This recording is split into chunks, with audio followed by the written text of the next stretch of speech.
Чорний пояс – це білий пояс, який ніколи не здавався. Олександр Костніков – президент клубу карате з України, який зараз живе і працює у столиці Молдови. Разом з родиною довелося поїхати з рідної Одеси через війну. В кілометр від цього будинку родичів пройшов вибух, був приліт. В Україні, в Одесі, так. Оскільки в мене на той момент дитині було 4 роки, старшого сину 7, ми вирішили з дружиною виїхати. Кишинів – це саме близьке велике місто було до Одеси. У Кишиневі Олександр майже одразу знайшов собі роботу за фахом у спортивному клубі з карате, який тренує дітей з Молдови, а тепер вже й українських біженців. Через тиждень, коли я сюди приїхав, в Молдові проводились великі спортивні змагання. І мені запропонували бути там суддею, але я не мав ні костюму, ні галстуку. Але люди, батьки цих спортсменів мені все надали. Кожен приніс свій піджак, свою сорочку. Мене тут прийняли як свою людину, свою сім'ю.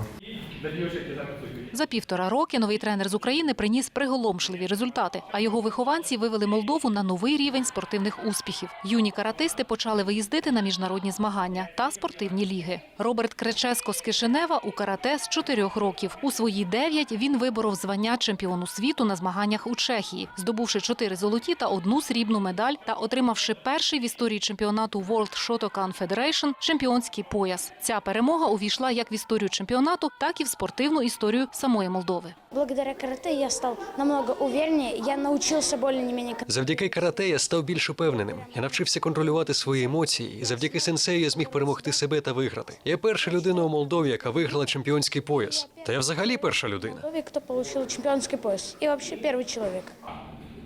З появою нового сенсея тренування проходять у іншому темпі, ділиться молдовський колега нового тренера.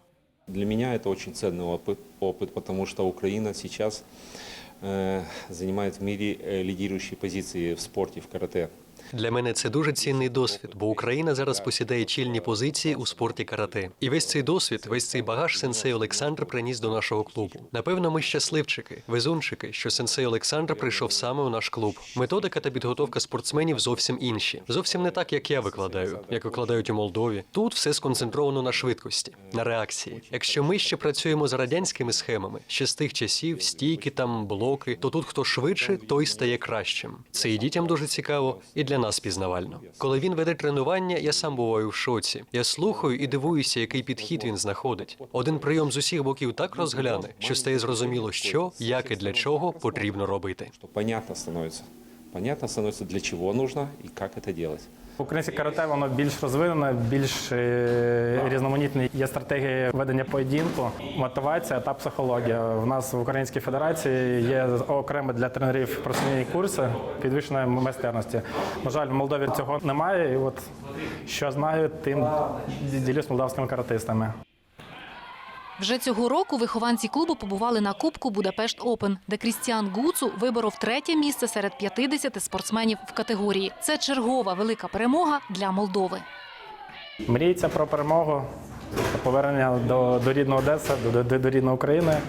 І поки я тут, буду розвивати молдавське карате.